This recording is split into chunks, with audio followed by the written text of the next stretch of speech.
dia, meus queridos alunos. Vamos iniciar mais uma aula de fundamentos históricos do direito.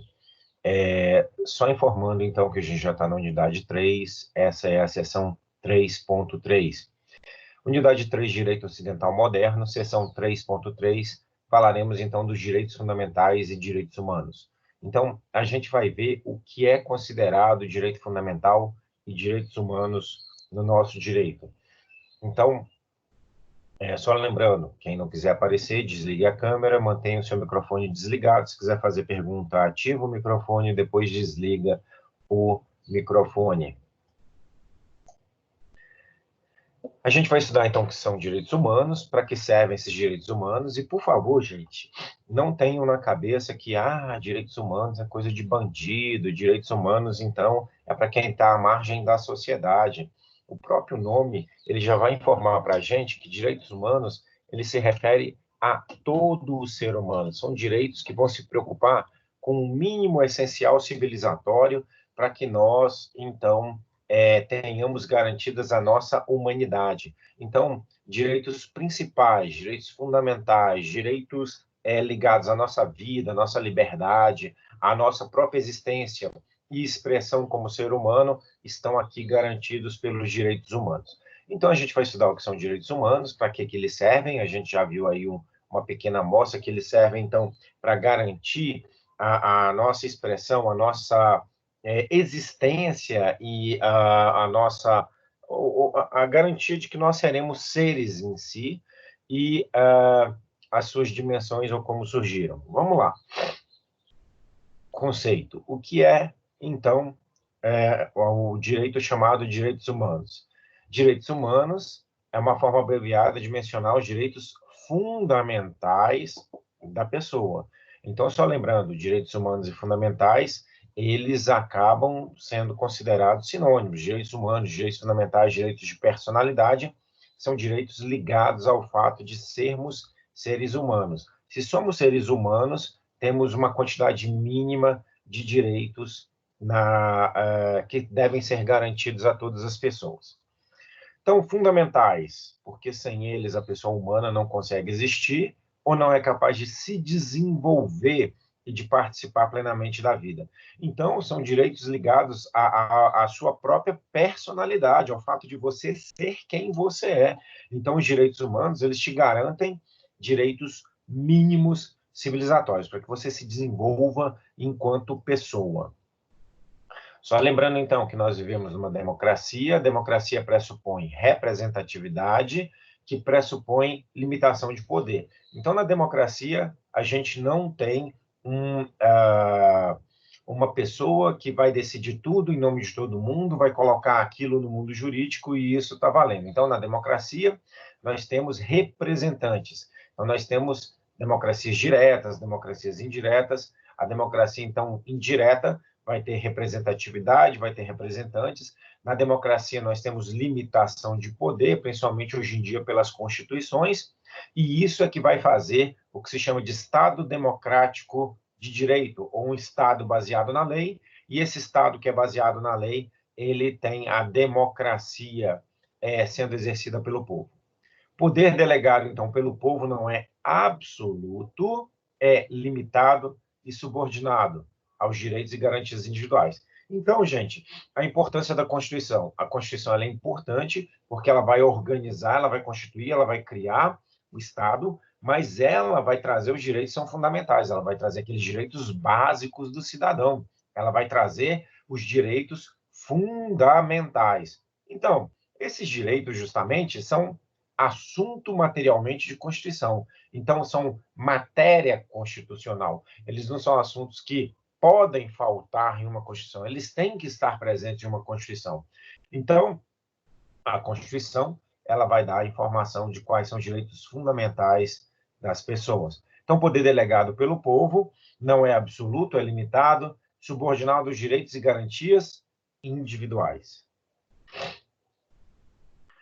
Então, os direitos humanos, de acordo com Moraes, são direitos de defesa, chamados de negativos, porque protegem o homem contra a própria sociedade em que vive.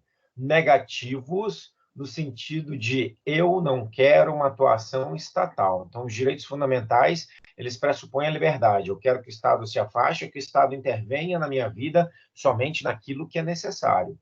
Então, direitos humanos são negativos nesse sentido. Eu quero um afastamento do Estado, eu quero que o Estado, então, garanta que eu seja quem eu nasci para ser. Então, eles protegem o homem contra a própria sociedade em que vive, contra o próprio Estado.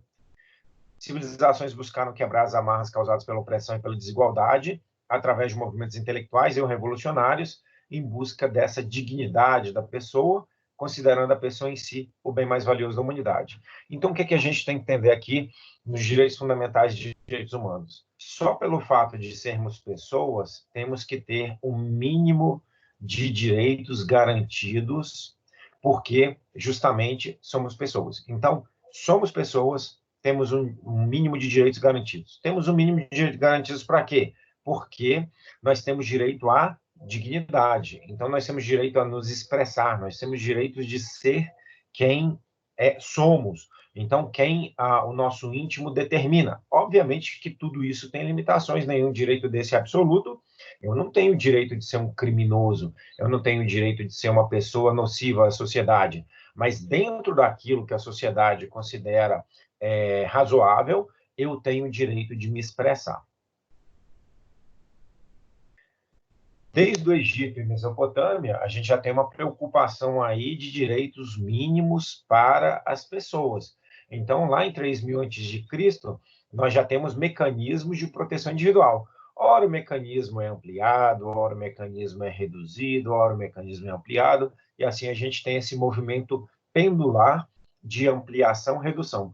Nos estados que são autocráticos, nos estados em que eu tenha uma falta de democracia, obviamente os direitos humanos eles vão ser reduzidos. Nos estados mais democráticos, os direitos humanos acabam sendo ampliados. Então, nós temos essa redução de direitos em estados que são estados tiranos, e nós temos a ampliação desses direitos em estados considerados democráticos. Então, no Egito e na Mesopotâmia, nós já tínhamos alguns mecanismos de proteção de acordo com Moraes.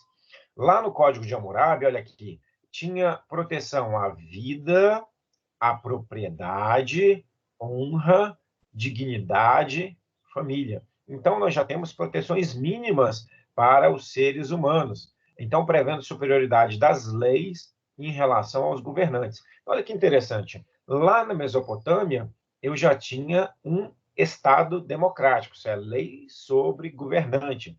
Aí nós temos um período em que voltamos a ter o despotismo, voltamos a ter autocracias, voltamos a ter monarquias, e a partir daí a gente tem um retorno ao que se chama de Estado democrático. Então, o Código de Hammurabi, 1690 a.C., ele já trata de direitos fundamentais mínimos. Lei das 12 Tábuas, considerada, então, dos primeiros textos escritos a dedicar espaço a direitos de liberdade, propriedade e proteção ao cidadão. Então, nós temos em Roma a proteção ao cidadão, nós temos direitos mínimos também sendo protegidos ao cidadão. Aristóteles, na Grécia, ele tem posições críticas importantes sobre saber, felicidade e justiça, discutindo, inclusive, questões que são questões para todos os seres humanos. Então, ele viveu entre 384 a 322 a.C., e ele já discutia essas questões essenciais dos seres humanos, falando sobre proteção a essas questões. Na justiça, ele vai, então, evidenciar essa necessidade da divisão de poder. Então, lá atrás, a gente já tinha essa discussão que acabou gerando a tríplice divisão de poder que nós temos hoje, e a teoria dos freios e contrapesos. Então, Aristóteles já falava que o poder tinha que ser dividido porque a sociedade, aliás, a sociedade, os governantes acabavam se corrompendo se eles tivessem excesso de poder.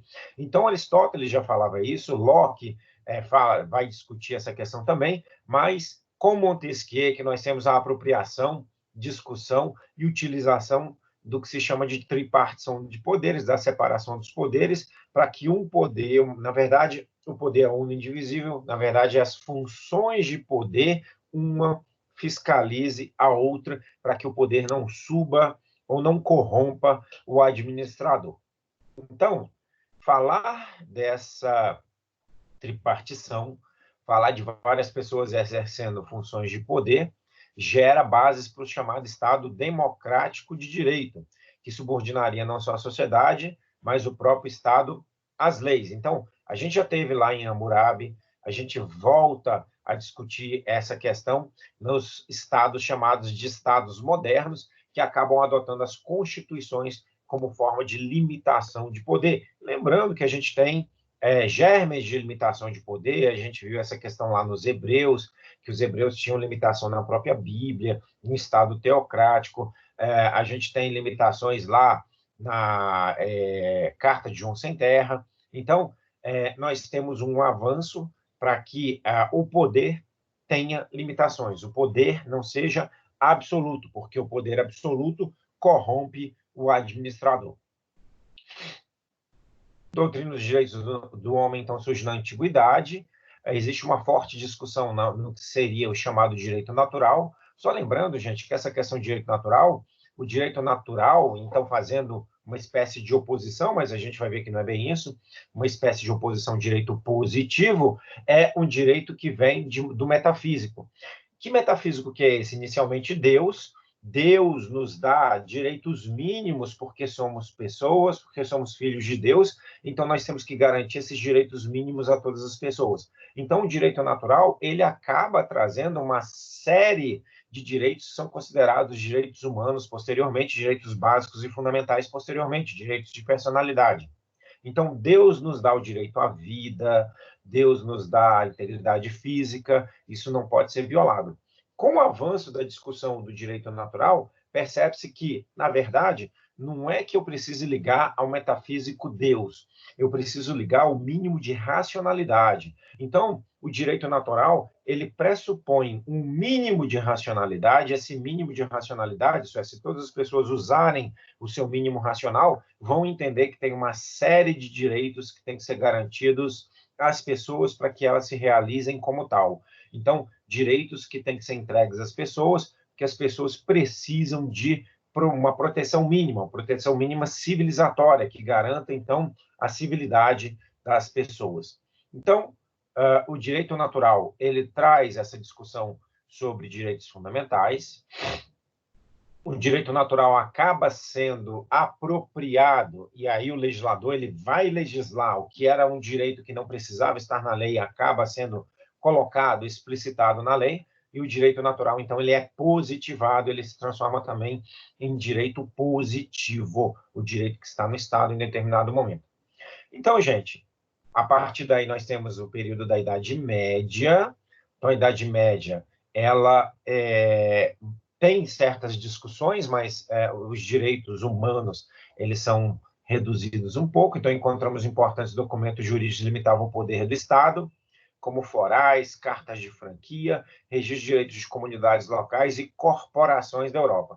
Só que eram muito específicos, não eram universalizantes, não era uma ideia para todas as pessoas. Então, isso também vai ser muito importante. Os direitos humanos, eles são universais. A gente vai ver isso principalmente na Carta de Declarações de Direitos Humanos. Então, forais, cartas de franquia, elas acabam sendo específicas para determinadas fatias da sociedade, determinada parcela da sociedade ou grupos específicos da sociedade. Mas não deixa de ser uma discussão de limitação de poder, de um reconhecimento que deveriam existir direitos mínimos para as pessoas. Nós temos, então, a questão da Declaração de Direitos Humanos e nós temos a Magna Carta sendo o primeiro grande documento. Então, em 1215, João Sem Terra vai assinar um documento para os barões que não aguentam mais que ele entre na vida deles, no patrimônio deles, para guerrear. Então, eles, insatisfeitos com o excesso de tributação, eles acabam impondo ao governante da época, João, que não tinha terras, a assinatura de um documento que garantia direitos mínimos às pessoas.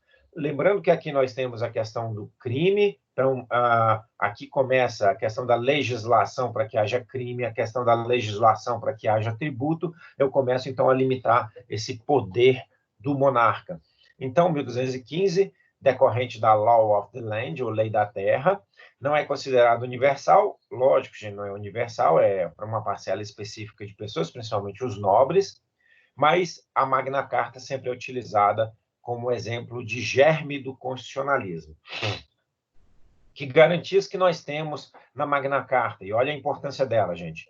Liberdade de igreja, então liberdade de culto. Eu poderia desenvolver o culto que eu quisesse, então liberdade da igreja da Inglaterra. Restrições tributárias, para ter tributo eu tinha que ter lei. Graduação da pena, a importância do delito, uma proporção da pena ao delito.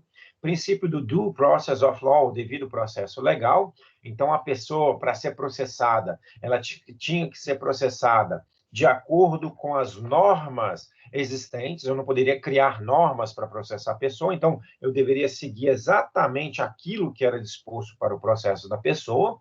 O livre acesso à justiça, que depois configura no chamado direito de ação, liberdade de locomoção, livre entrada e saída do país, direito à propriedade. Então, aqui, a gente percebe que já alguns direitos são garantidos à população, à maioria da população. Declarações de independência das colônias norte-americanas, Declaração de Direitos da Virgínia, Declaração de Independência dos Estados Unidos de 76 e a própria Constituição dos Estados Unidos da América de 1787 trazem direitos mínimos para a população, trazem declarações de direitos para os cidadãos. Declaração de Direitos do Homem e do Cidadão de 1789, os direitos humanos, então, são consagrados e universalizados. Lembrando que universal significa para toda a comunidade humana, né? A gente sabe que em alguns locais a gente tem ampliação, em alguns locais a gente tem redução disso, mas era uma declaração de que todo homem deveria ter direitos mínimos, o que vai bem ao encontro do conceito de direitos humanos. Na Revolução Francesa, então, final do século XVIII, a gente tem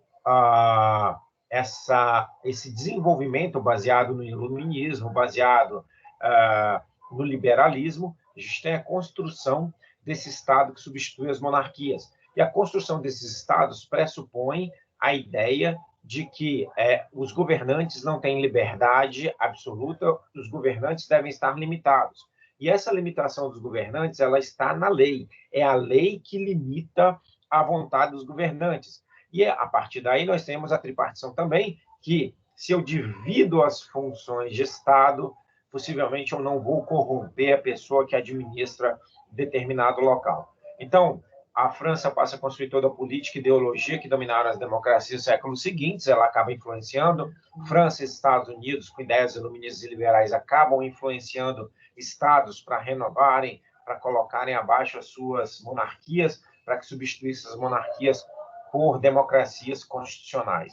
Nasce, então, contra a opressão caracterizada pela miséria, pelo poder despótico das sucessivas e fracassadas monarquias absolutistas. A gente viu que na Revolução Francesa há essa substituição de maneira muito clara. O povo lutava por liberdade, igualdade, fraternidade. O povo queria representatividade, então ele não queria uma monarquia, ele queria uma democracia, ele queria escolher os seus representantes, as pessoas responsáveis pelos rumos e administração do Estado, e há uma luta pelo sufrágio universal, há uma luta pelo voto. Só lembrando, gente, uma crítica que existe, nesse primeiro momento, nós temos essa luta por igualdade, mas a igualdade era mais masculina que masculina e feminina. Então, nós temos, no momento inicial, os homens tendo uma série de direitos garantidos e as mulheres não. Tanto é que eu recomendei a vocês que vocês vissem um filme chamado Sufraguetes para verificar a luta feminina por voto. Então, após a Revolução Francesa, a gente tem um Estado democrático nascendo, obviamente após Napoleão. Napoleão se torna imperador, ele mesmo se autodenomina, mas a gente acaba tendo a Declaração da República Francesa. O poder, então, ele vem das leis. As leis vão limitar poder, lei é fator de limitação de poder. A lei, gente, ela, então, vai servir para limitar o poder do administrador. Princípios de generalidade, impessoalidade para garantir o justo, e a lei torna-se expressão da vontade de todos.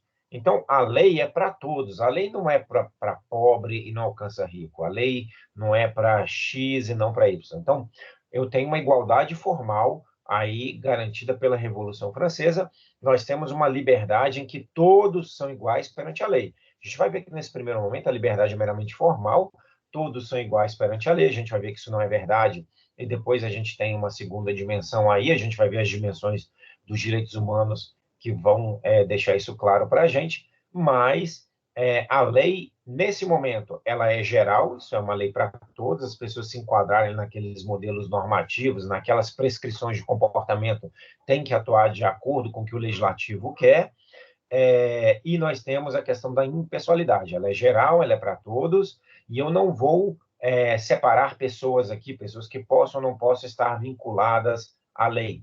Então, geral e impessoal, para garantir o justo. A lei, então, torna-se expressão da vontade de todos. Só lembrando, qual que é o mecanismo aqui? Deixa eu fechar aqui, gente, rapidamente.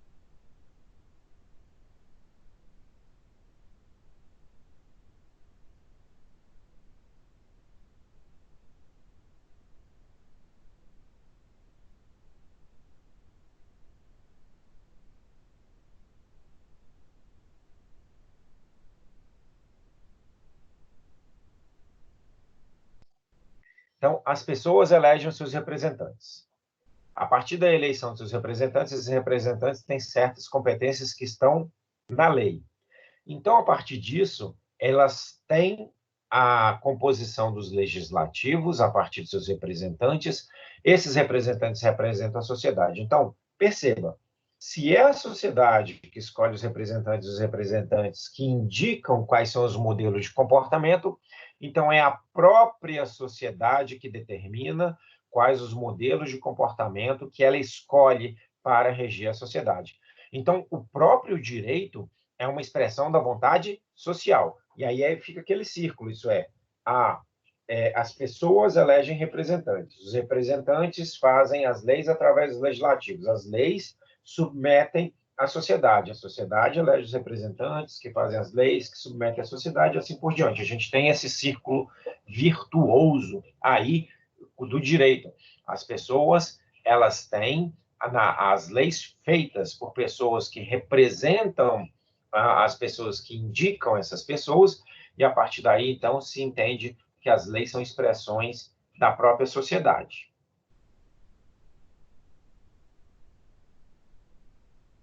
Ainda na Revolução Francesa, nós temos o que se chama de constitucionalismo, ou superioridade da Constituição. A Constituição cria o Estado, a Constituição vai organizar a estrutura do Estado, e a Constituição ela vai trazer os direitos fundamentais. Então, o que é matéria constitucional? O que deve estar na Constituição?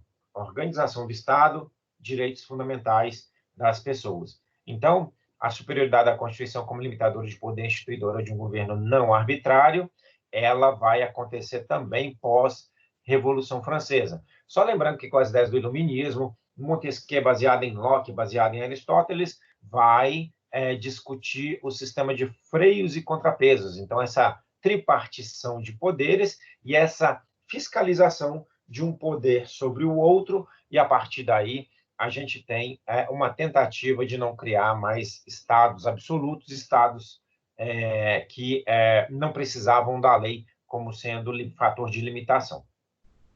Então, o sistema de freios e contrapesos Montesquieu como forma de limitação do poder. Uma função de poder fiscaliza a outra, em face da garantia dos direitos dos indivíduos contra a ação do próprio Estado. Ok? Além disso, é verificado posteriormente, no primeiro momento, eu quero que o Estado saia da minha vida, mas verifica-se, então, que essa igualdade é meramente formal, na verdade, as pessoas são diferentes, então a própria sociedade começa, a partir de luta por injustiças, a exigir que o Estado lhe entregue determinados serviços. Então, no primeiro momento, eu tenho uma face negativa do Estado. Eu não quero, isso é, não, Estado, eu não quero você aqui perto, eu não quero o Estado ingerindo ou tendo gerência sobre minha vida, a não ser naquilo que seja extremamente necessário que a lei determine. Então, é o primeiro movimento, são as liberdades positivas. Depois, liberdade negativa. Olha, Estado, não, eu quero... Então, liberdade negativa no primeiro momento, liberdade positiva. No segundo, Estado, eu quero que você faça coisas porque a sociedade é desigual e eu preciso igualar a sociedade. Então, o Estado concede serviços à população para tentar igualar os seres. E aí, nesse momento, a gente tem uma discussão de que direitos têm que ser garantidos. A gente tem a expressão do constitucionalismo social, que é o sistema de defesa do regime constitucional, ou seja, ideologia, todos os governos deveriam ser regulados por uma Constituição, mas a Constituição também deveria garantir certos patamares mínimos às pessoas.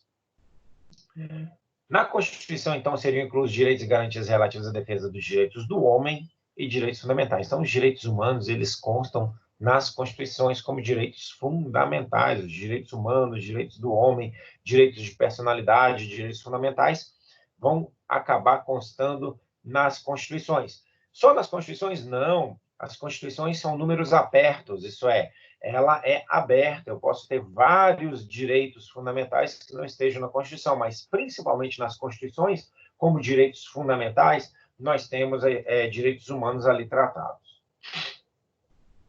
Você já deve ter ouvido a expressão de direitos de tal geração ou direitos de tal dimensão. Então, gente, qual que é a diferença e qual que está certo? Vamos discutir isso agora, mas a maioria já vem adotando o termo dimensão e não geração. Por quê? O termo dimensão seria mais apropriado porque dá uma ideia de continuidade. Gente, vamos mostrar aqui para vocês. Vamos aqui pegar. Imagina o seguinte.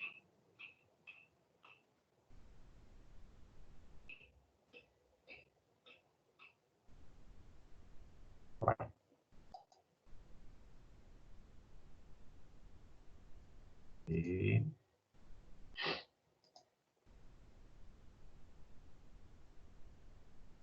não estou conseguindo desenhar.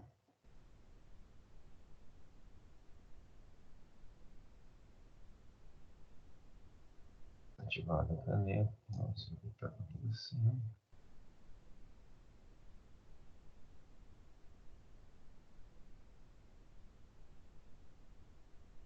Bem, gente, eu não estou conseguindo desenhar, mas imagine o seguinte, imagine círculos concêntricos.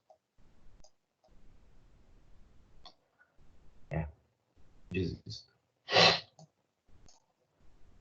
Imagine, gente, círculos concêntricos, isso é, eu tenho primeiro uma dimensão, depois, sem abrir mão dessas conquistas, eu tenho uma segunda dimensão com mais conquistas ainda, e sem abrir mão das primeiras conquistas e dessa segunda, instala-se uma terceira dimensão que vai ampliar mais ainda. Então, quando eu falo de dimensão, eu sempre tenho ideia de ampliação.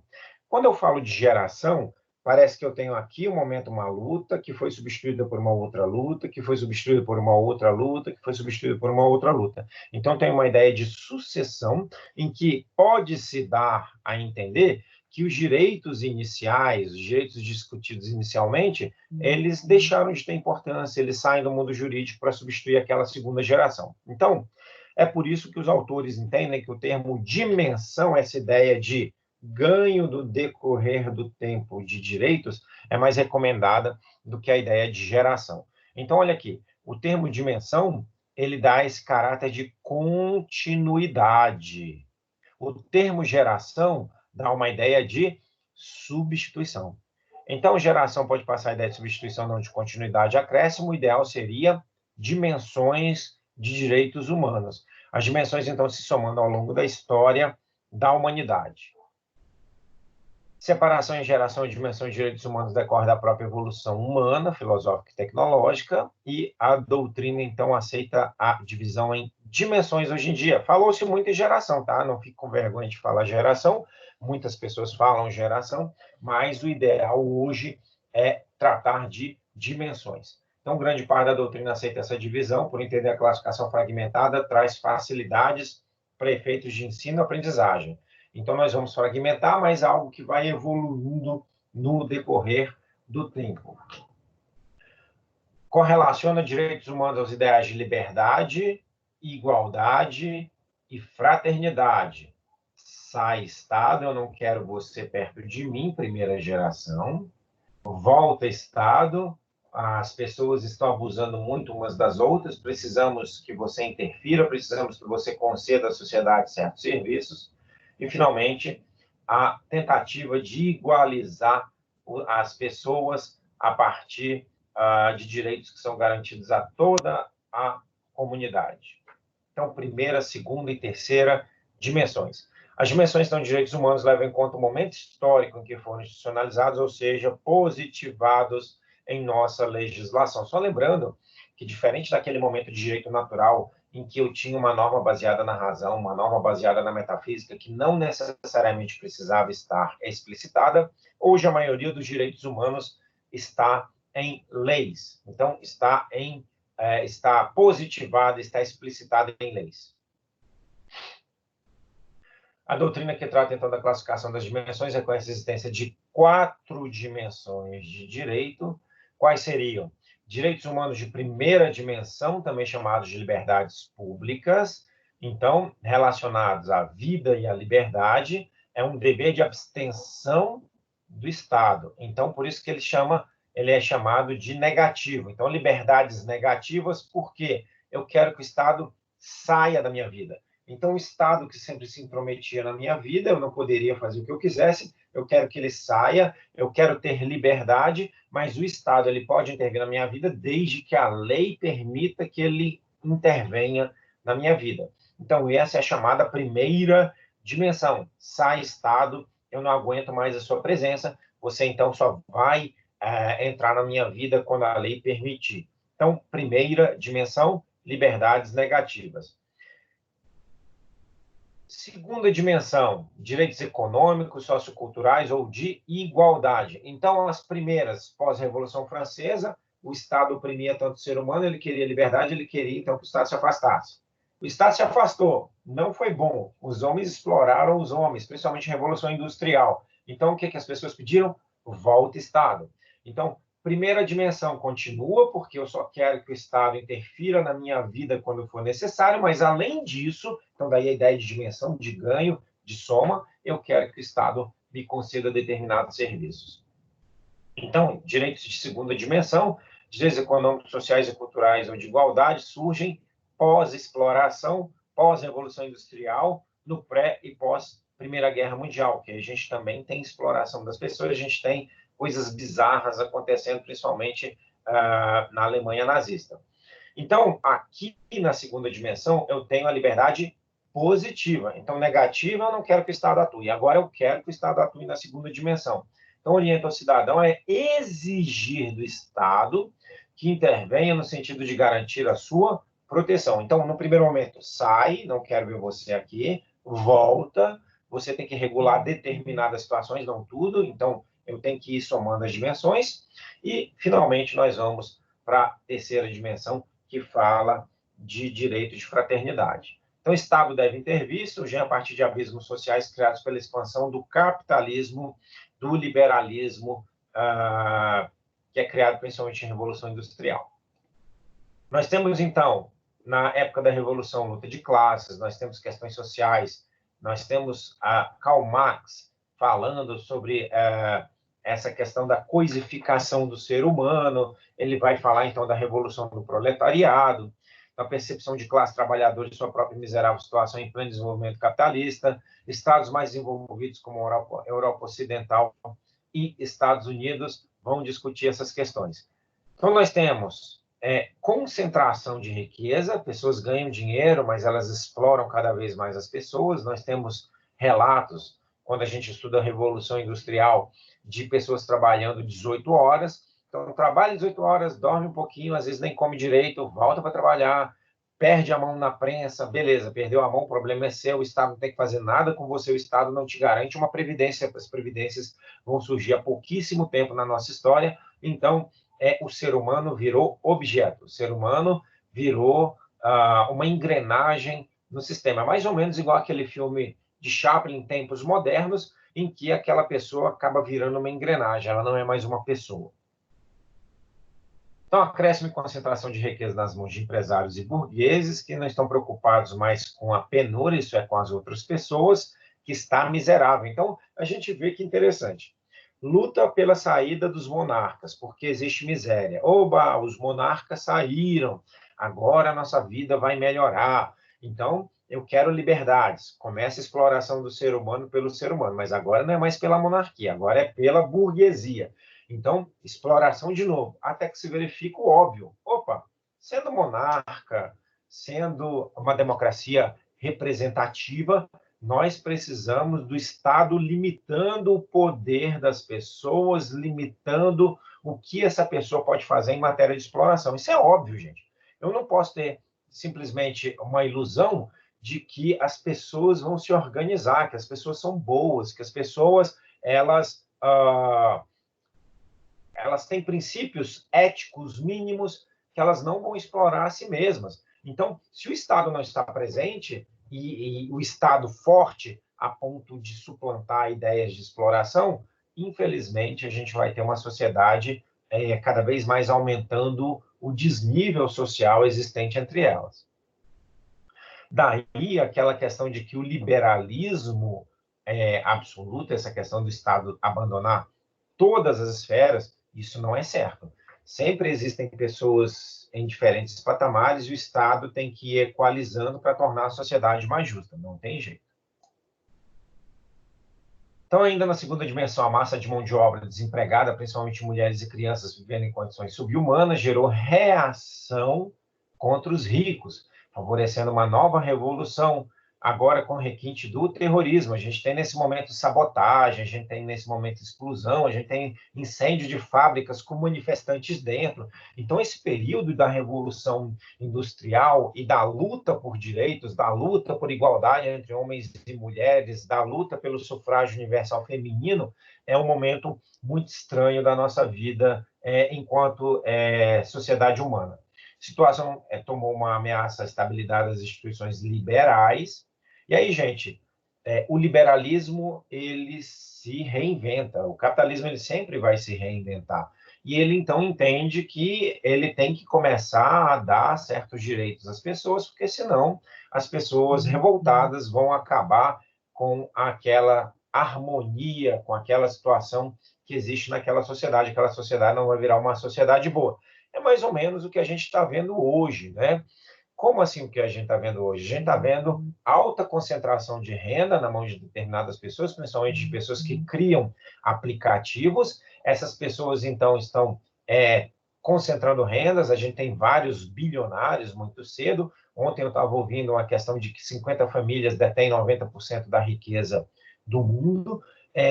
E a gente acaba tendo uma grande parcela da população em miséria. Essas pessoas vão lutar, essas pessoas precisam de direitos mínimos, essas pessoas precisam de mínimo para se alimentar, de mínimo para viver. Em algum momento, essas pessoas acabam convulsionando se não for feito nada com relação a isso. Então, a gente já sofreu no passado, a gente melhorou a nossa vida e a gente agora volta de novo a sofrer, a gente volta a ter a exploração do homem pelo homem.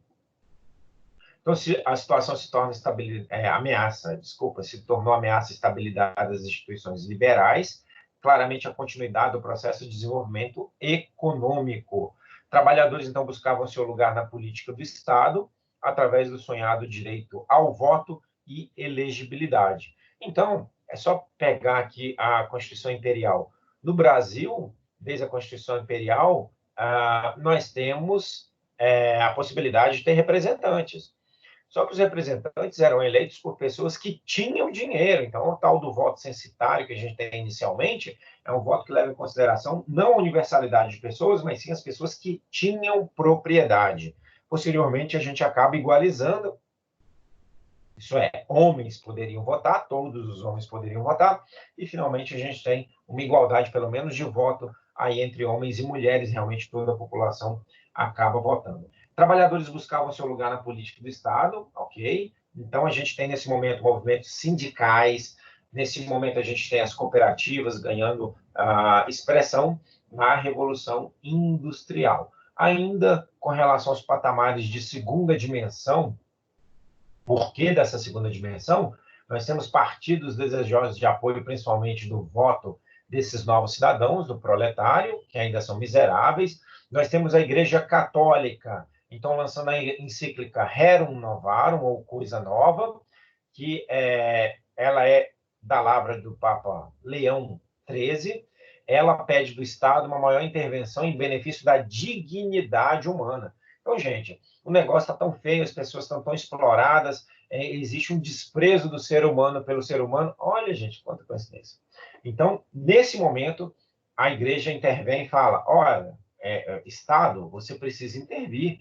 Existe uma dignidade. A dignidade tem que ser garantida às pessoas. É algo mais ou menos do que está sendo feito hoje em dia. Óbvio que todos estão fazendo, mas a gente tem de novo a Igreja Católica, através do seu Papa atual, falando que a gente tem que pensar nessas pessoas que migram de um lugar para o outro, nessas pessoas que estão em situação de miséria e pela situação de miséria elas são obrigadas a sair do seu país, buscar oportunidades melhores. Isso, então, a gente percebe como uma reedição do momento histórico aí que nós tivemos essa segunda dimensão. Os estados forçosamente passam a pensar em direito ao trabalho, à subsistência, à educação, como formas primárias do que viria a ser a criação de direitos econômicos e direitos sociais. Então, de novo, a gente tem no primeiro momento um afastamento do Estado, as liberdades negativas. Sai Estado da minha vida. Não quero você. Por quê? De onde vem isso? Daquele excesso de intervenção do Estado na vida do súdito, do servo. Eu não quero mais que o Estado interfira, a não ser naquele mínimo necessário determinado em lei. Beleza. Segundo momento, poxa, Estado, eu fui tão explorado, olha aí quanta coisa que a gente vê nesse momento de revolução industrial. Eu fui tão explorado, eu quero que você volte, mas no mínimo necessário, mas também no mínimo para me dar dignidade como ser. Então, a gente tem aqui uma grande expansão desses direitos ligados à dignidade. Constituição Francesa de 1848, ela vai garantir direitos que vão falar da família, da propriedade, do trabalho, da educação e do assistencialismo. Então, elas pensam em prestar assistência às pessoas que não têm condições de trabalhar através de trabalhos públicos. Outros países, então, passam a inserir direitos nas suas legislações. A gente tem a Constituição Mexicana de 17, a Declaração Russa de 1918, a gente tem o Tratado de Versailles, e a Constituição de Weimar como exemplos de Constituição que elas vão abarcar, vão garantir direitos sociais à população. Então, vão garantir uma atuação do Estado para garantir patamares mínimos civilizatórios à população.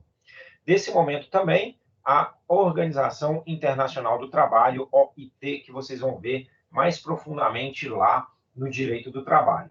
Então, olha aí a Constituição de Weimar, 1919, a Constituição de Weimar, Alemanha, ápice dos direitos econômicos, sociais e também culturais. Então, é a Constituição do entreguerras, a gente tem aí o Estado tendo que entregar uma série de direitos à população, a gente tem uma sociedade derrotada, uma sociedade acabada de entreguerras, uma sociedade que está tendo que pagar muitos valores de pós-guerra para as sociedades que ganharam a Primeira Guerra Mundial. Nesse momento, então, nós temos direitos fundamentais ao povo alemão com a Constituição de Weimar. Terceira dimensão. A terceira dimensão reconhece que tem direitos que são de toda a comunidade humana. Então, nós temos direitos que eu não reconheço, eu não consigo nem identificar quem são os titulares, mas os titulares acabam sendo toda a comunidade humana. E aí esses direitos são chamados de direitos difusos. Reconhece também que, às vezes, nós temos que dar garantia a ações coletivas, principalmente pensando na industrialização e massificação de processos. Então, nós temos direitos chamados de coletivos, direitos de toda uma categoria, que também podem ser defendidos de maneira ampla para toda a categoria ao mesmo tempo, o que vai facilitar bastante a defesa desses direitos em juízo. E nós temos os chamados direitos que são iguais das várias pessoas, mas que também poderão ser defendidos de maneira coletiva, que são chamados direitos individuais homogêneos. Então, a gente tem a terceira dimensão, a gente tem essa valorização da fraternidade. Então, no entender de Comparato, Ferreira Filho e Bobbio, direitos voltados à coletividade. Olha que interessante, então. Liberdade, igualdade, agora fraternidade, agora coletividade. Então, direito de solidariedade ou de fraternidade, completando-se o tema da Revolução Francesa. Direitos ao progresso, autodeterminação dos povos, desenvolvimento, comunicação, meio ambiente sadio, equilibrado, qualidade de vida, patrimônio comum da humanidade, defesa de direitos do consumidor. Então, direitos modernos, provenientes da urbanização da sociedade humana, a gente tem essa saída do campo, as pessoas começam a ir para os grandes centros, e a gente tem a luta por esses direitos de terceira dimensão. Então, surge como resultado de reivindicações do ser humano, geradas pelo impacto tecnológico do pós-Segunda Guerra, o que levou a pensar na essência e destino da própria humanidade. Preocupa-se, então, em fornecer garantias aos direitos já existentes e ferramentas para o seu aperfeiçoamento, porém, vale lembrar que a doutrina ainda não está muito bem amadurecida. Então, gente, o que se busca aqui na terceira dimensão? Se busca entender a sociedade como um todo, que os seres humanos iguais, eles têm direitos que são direitos da humanidade, e como direitos da humanidade, eles têm que ser defendidos. O meio ambiente, ele não tem que ser preservado para o Gustavo, para o João, para o Jacó. Ele tem que ser preservado para todas as pessoas. Quando o Gustavo polui o meio ambiente, ele não está afetando só as pessoas do seu entorno, ele está afetando toda a comunidade que vive naquele local. Aquele rio ele vai desaguar em algum canto, ele também está afetando aquelas várias comunidades que vão se aproveitar daquele rio. Então, essa verificação, essa constatação que eu tenho direitos que vão extrapolar a individualidade e alcançar a coletividade, eu tenho esses direitos chamados de terceira dimensão. A Constituição tem direitos no seu texto, a gente tem aí o artigo 6º, trazendo medidas de socialização, medidas de direitos fraternos, o artigo 5º também vai trazer alguns. Então, não são garantidas, são políticas públicas que protejam algumas comunidades da exclusão social, da precariedade e qualidade de vida, advindo do progresso rápido, utilização em massa de recursos naturais. Então, nas 3 primeiras dimensões de direitos humanos, encontramos garantias. Então, nós temos garantias para a defesa desses direitos na própria Constituição. Nós temos os chamados remédios constitucionais. Direitos, então, são disposições declaratórias, tratam de informar a existência de direitos reconhecidos e positivados no ordenamento jurídico. As garantias, as disposições que asseguram esse direito. Então, gente, a Constituição ela dá o direito substancial e, ao mesmo tempo, ela dá o mecanismo necessário, a ação necessária, a forma de defesa necessária desses direitos, como, por exemplo, mandados de segurança, habeas corpus, ações populares, ações civis públicas, são mecanismos de defesa desses direitos através de processos. Quarta dimensão. Então, até a terceira dimensão existe uma igualdade. Todos entendem, todos concordam com essa primeira, segunda e terceira dimensões. A partir daí, há diferenciação de autor para autor, então, cuidado com o autor que você está utilizando. Essa autora, ela propõe o seguinte, olha aqui, quarta dimensão era digital, direitos, então, de sobrevivência, direitos de informação, como, por exemplo, preservação do genoma humano, não proliferação de armas nucleares, direito à pesquisa genética, clonagem, exploração espacial, isso é, todos os direitos relacionados à vida e à continuidade da vida. Laffer vai falar que a ideia de sobrevivência do homem na própria Terra. Então, estudamos e garantimos o direito à vida em face de segurança pública, pena de morte, aborto, eutanásia, direitos de nascer, nascituro, da saúde, da maternidade, da paternidade, meio ambiente, do trabalho, expectativa de vida, da guerra, legítima defesa e outros. Então, essas garantias com relação ao direito à vida, mas o direito à vida já está lá na primeira dimensão, se há Estado não afete, não abuse da minha vida, eles também são defendidos aqui na quarta dimensão. Então, nós temos autores que entendem que existe uma quinta, uma sexta, sétima e assim por diante, mas a maioria dos autores vem aqui até a quarta dimensão. Eles, às vezes, não concordam que é objeto dessa quarta dimensão, mas eles entendem que existe essa quarta dimensão de direitos. Quais são as características desses direitos fundamentais, direitos humanos? Olha aqui que interessante. Primeira grande característica, historicidade. Isso é, esses direitos eles vão surgir a partir de contextos históricos. A gente viu Revolução Francesa, eu quero que o Estado saia da minha vida, então quero liberdades positivas. Revolução Industrial, quero que o Estado volte para a minha vida, eu quero ser reconhecido como igual a outra pessoa. A partir daí, então nós queremos fraternidade, nós queremos defesa de meio ambiente. Então, o meio ambiente é importante para o ser humano continuar existindo na face da Terra. Então, os direitos são defendidos e positivados a partir de contextos históricos. Mas, então, eles são positivados, eles são incluídos em constituições, tornando-se fundamentais, ok? Imprescritibilidade. Os direitos humanos e fundamentais, eles são permanentes. Enquanto houver ofensa, pode haver a defesa. Então, imprescritível nesse sentido. Enquanto há ofensa, a pessoa ofendida pode se defender. Por mais que aquela ofensa tenha durado séculos, se em determinado momento a pessoa quer se defender, ela pode se defender porque aquele direito é imprescritível. Então, não é porque você foi praticamente escravizado a sua vida inteira que você não possa se levantar contra o seu escravizador 200 mil anos depois. Eles não são renunciáveis. Eu não posso renunciar aos meus direitos fundamentais. Então, eu posso abrir mão do meu direito à vida? Não. Eu posso abrir mão da minha liberdade de consciência? Não. Eu posso vender a minha imagem? Não. Então, gente, eles não podem ser renunciados. Eu não posso renunciar aos meus direitos fundamentais. Os meus direitos fundamentais também são invioláveis. Eles não podem ser desrespeitados. E se eles são desrespeitados, eu tenho os remédios próprios, dependendo do direito na própria Constituição, para a defesa desses direitos fundamentais. Os direitos fundamentais, além disso, são para todas as pessoas, o que os torna universais. Então, o ser humano, só pelo fato de ser um ser humano, só pelo fato de ser gente, tem direito aos direitos humanos. Complementaridade. Os direitos humanos fundamentais devem ser interpretados de forma conjunta, eles, então, não anulam uns aos outros, eles sempre vão ampliando, eles sempre são uma sucessão e uma ampliação.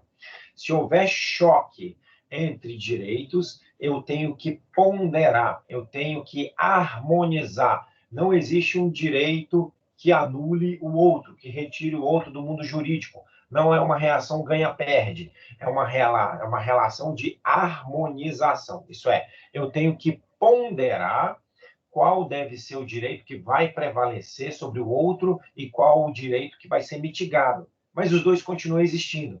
A análise é do caso concreto. Naquele caso concreto, qual direito fundamental deve prevalecer? Qual direito fundamental deve ser diminuído? Num outro caso concreto, pode ser que esse direito que foi diminuído perante esse sobressaia e prevaleça, e esse que sobressaiu no primeiro momento seja diminuído. Então, por isso que se chama de ponderação. Eu vou analisar, vou verificar no caso concreto qual deve prevalecer e qual deve ser diminuído, qual deve ser ofuscado, qual deve ser, então, mitigado. E, finalmente, inalienabilidade, gente. Inalienabilidade, a ninguém é permitido abrir mão da sua própria natureza, eu não posso alienar, eu não posso vender o meu direito, ok? Então, gente, essa é a seção 3.3. Nós vimos, então, os direitos fundamentais, as suas dimensões. Passaremos, então, à próxima seção 3.4.